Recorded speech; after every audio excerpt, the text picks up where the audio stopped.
10 prinsip hidup sederhana agar tabungan tetap aman di masa sulit. Sebelum lanjut, pastikan Moms semua klik tombol subscribe, share, dan like dulu ya, agar channel ini bisa lebih berkembang, bermanfaat buat lebih banyak teman-teman yang lain. Terima kasih, dan yuk lanjut Moms. Pernah tidak Bunda merasa baru saja gajian, tapi uangnya seperti punya kaki dan lari begitu cepat? Sampai kita bingung sendiri, kemana perginya saldo di rekening itu? Padahal situasi ekonomi sekarang lagi tidak menentu.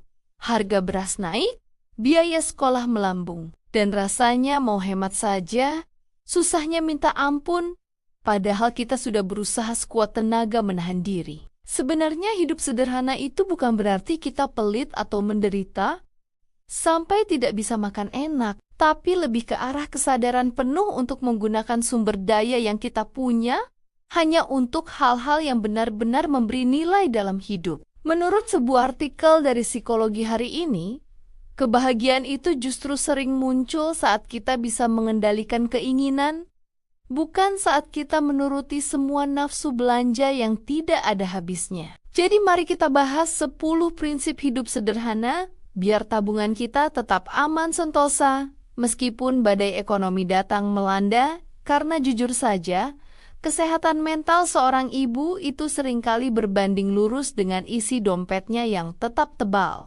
Prinsip nomor 1 adalah berhenti membandingkan piring nasi kita dengan piring tetangga, karena rumput tetangga selalu terlihat lebih hijau mungkin karena mereka pakai filter kamera, atau memang rajin disiram cicilan yang kita tidak tahu. Secara psikologi, kita sering merasa kekurangan bukan karena kita miskin, tapi karena kita terlalu sering melihat gaya hidup orang lain di media sosial yang sebenarnya cuma potongan kecil dari realita mereka yang penuh drama. Contoh nyata yang paling sering terjadi adalah saat kita melihat teman beli tas baru, tiba-tiba kita merasa tas lama kita yang masih bagus itu jadi kelihatan dekil dan harus diganti.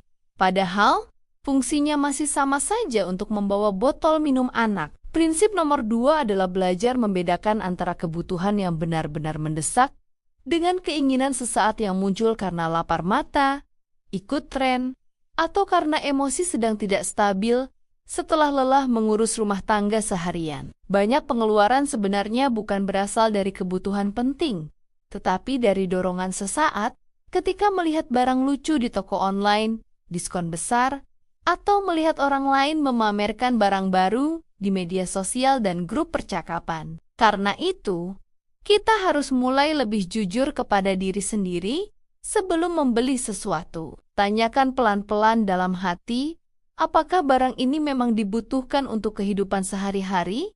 Atau sebenarnya hanya keinginan sesaat supaya terlihat lebih mampu di depan orang lain? Seringkali kita membeli sesuatu bukan karena benar-benar perlu, tetapi karena takut dianggap ketinggalan, ingin dipuji, atau sekadar ingin merasa lebih bahagia untuk sementara waktu. Padahal kebahagiaan dari belanja impulsif biasanya hanya bertahan sebentar, sementara tagihan dan pengeluaran tetap harus dibayar setiap bulan. Apalagi sekarang banyak sekali godaan dari grup chat yang isinya ibu-ibu suka pamer barang baru, pamer belanja, pamer perabot rumah, atau liburan mewah yang tanpa sadar membuat kita ikut merasa ingin memiliki hal yang sama. Kalau tidak hati-hati, kita bisa terjebak membeli barang hanya demi gengsi dan pengakuan sosial, bukan demi kebutuhan keluarga yang sebenarnya lebih penting. Lanjut ke prinsip nomor 3, yaitu menerapkan jeda waktu 24 jam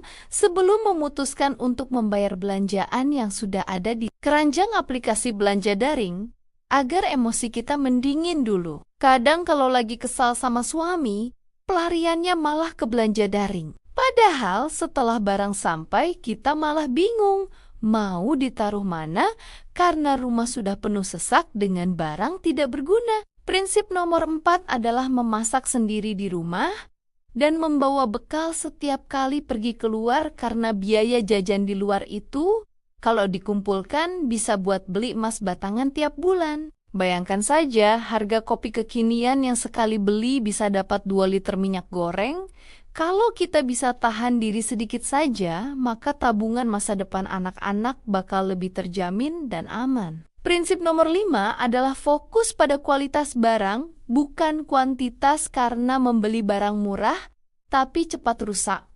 Itu sebenarnya pemborosan terselubung yang bikin kita keluar uang berkali-kali. Prinsip nomor 6 yaitu belajar memperbaiki barang yang rusak sebelum memutuskan untuk beli yang baru. Karena kadang barang itu cuma butuh sedikit sentuhan kasih sayang, bukan langsung dibuang ke tempat sampah. Contohnya adalah baju yang kancingnya lepas, jangan langsung dijadikan lapel, tapi coba dijahit lagi sambil melatih kesabaran kita sebagai perempuan serba bisa di rumah. Prinsip nomor 7 adalah mengatur menu masakan mingguan agar kita tidak belanja bahan makanan secara impulsif yang akhirnya cuma membusuk di dalam kulkas karena kita bingung mau masak apa. Ibu-ibu itu kalau sudah di pasar seringkali kalap melihat sayuran segar. Padahal sampai rumah cuma disimpan sampai layu, lalu dibuang begitu saja. Itu kan namanya membuang uang secara sukarela ke tempat sampah. Prinsip nomor 8 adalah mulai berani bilang tidak pada ajakan kumpul-kumpul yang tujuannya cuma buat gosip dan menghabiskan uang di kafe mahal yang kopinya pahit, tapi harganya bikin sakit hati.